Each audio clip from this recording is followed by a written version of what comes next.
Hello, my name is Chris Bono. The sounds you just heard emanated from an incredible new release from Source Audio. The pedal is called the Multi-Wave Distortion, and this is part of the Soundblock series Source has recently released. I'm here today to give you an in-depth look at what this pedal can do. Let's start with the control surface. Taking a closer look at the controls, we see we have 4 knobs to use to choose between the sounds and to be able to tweak them. At the top, right here, you have an endless rotary encoder style knob labeled Effects, which allows you to choose among the 21 possible distortion settings, as well as the calibrate function by turning this knob in either direction like this. The 21 distortion settings found in the multi-wave distortion are split up into 2 main banks. You have multiband and you have single band. Both of those banks are split up into 3 subcategories. On either side you will find normal, foldback, and octave sounds. Each bank starts off on relatively mild side, so if you're here at number 1 in the normal section of multiband and you were to turn the rotary encoder clockwise, say to number 3, you'd get to more and more aggressive sounds as you move the dial clockwise. After you choose an effect, you have 3 knobs in the form of traditional potentiometers labeled sustain, drive, and output. The sustain controls the level of the input gain to an internal fixed compressor, totally optimized for the purpose of fattening up whatever distortion effect you choose.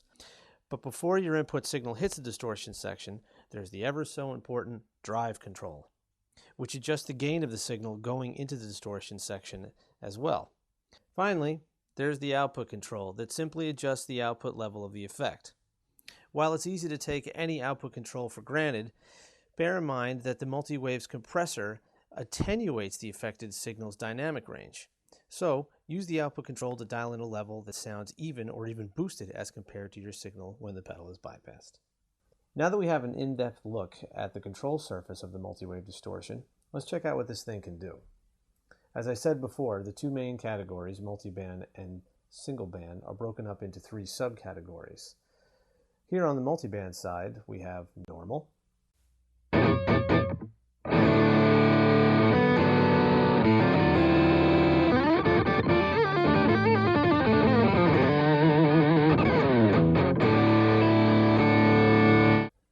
which are distortion algorithms relative to standard distortion curves, but with enhanced clarity due to the fact that we are separating the input signal into 10 bands.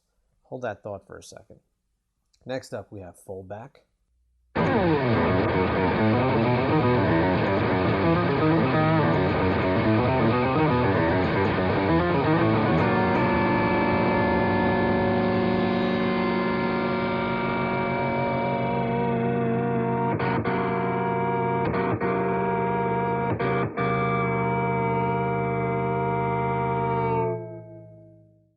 Did you notice when I held the very last note and let it dissipate that different harmonic textures were coming in and out of what you were hearing? This is all because of the uniqueness of the foldback curve. Okay, now let's flip over to the octave section of multiband, and you have this.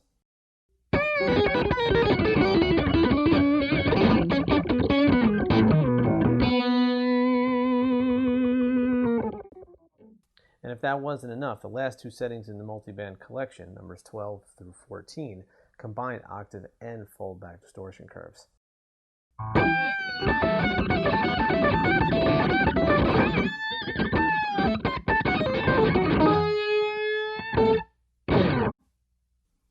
Let's step back for a moment and tickle the technical side of our brains and explore exactly what the term multiband refers to. As your guitar signal leaves the guitar and goes into the multi-wave distortion pedal, your signal is then split up into 10 discrete frequency bands that are all independently processed through the compressor, the drive control, whichever multiband distortion curve you choose, and then to the output control. By taking the signal and splitting it up into 10 bands, this affords the multi-wave distortion to produce unparalleled clarity even at high gain settings. Before we exit the multiband section onto the single band section, let's check out some more tones.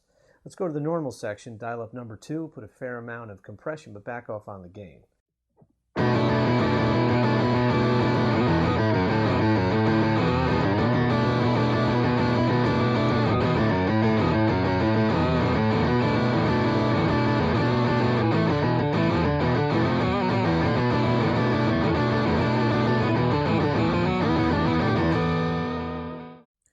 Pulling the effect knob clockwise into the foldback section of the multiband section, I'm going to dial up a sound based off of sound number 8. I'm going to use a fair amount of compression and a fair amount of drive. This might get a little nuts, as when you start to approach the fully cranked positions of both of these controls, things start to get a little hairy. But I like that.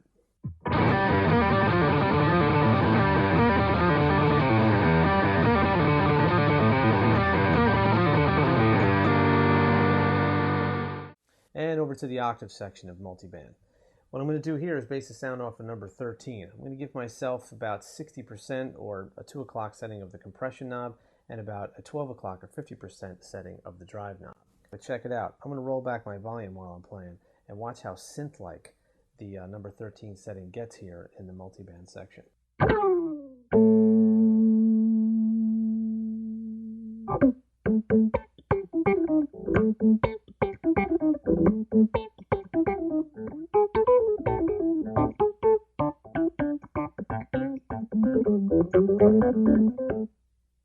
What you just heard was a collection of totally killer and, most importantly, totally unique distortion sounds coming from the multi-wave distortion. This is pretty important to me, given the fact that I scour the planet daily looking for gear that can give me inspiring sounds and allow me to create new sounds. Turning the effect knob clockwise past number 14 in the multiband section, you will now find yourself in the single band section of the multi-wave distortion. You will see that we have the same 3 subcategories as we did in multiband: normal, foldback, and octave.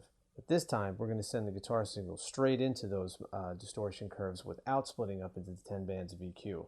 What this gives us is more gnarly intermodulation type distortion curves, especially in the foldback section.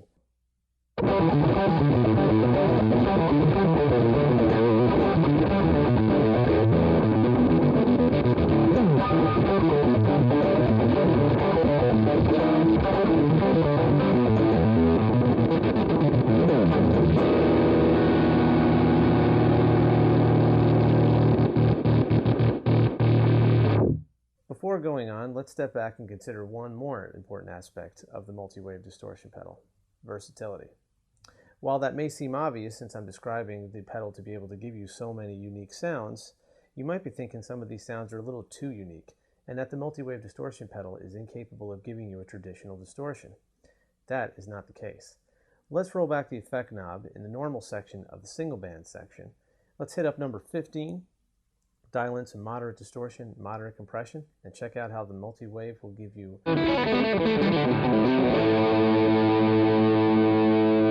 fat, clear, traditional, pristine guitar tones.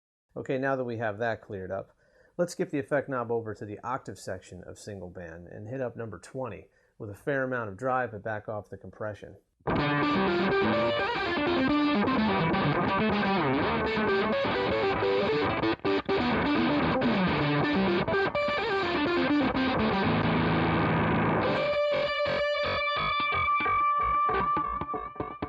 As you've just witnessed, it's obvious. The new addition to the SoundBlock series from Source Audio, the multi-wave distortion, offers players like you and I a sizable collection of very unique and very cool guitar tones. It's a cinch to use, and it's very flexible in both live and studio applications. Be sure to check it out and grab yourself one, as this is going to become one of the new essentials in anybody's pedal board. You know we all can't have just one distortion pedal. I definitely can't, but there are a certain few that you have to have. The multi-wave distortion from Source Audio is one of those pedals. Be sure to visit www.sourceaudio.net for future releases and more information on the multi-wave distortion. This is Chris Bono, and you can check me out at chrisbono.com for new music, new books, new articles, and whatever else I got up my sleeve. Thanks for watching.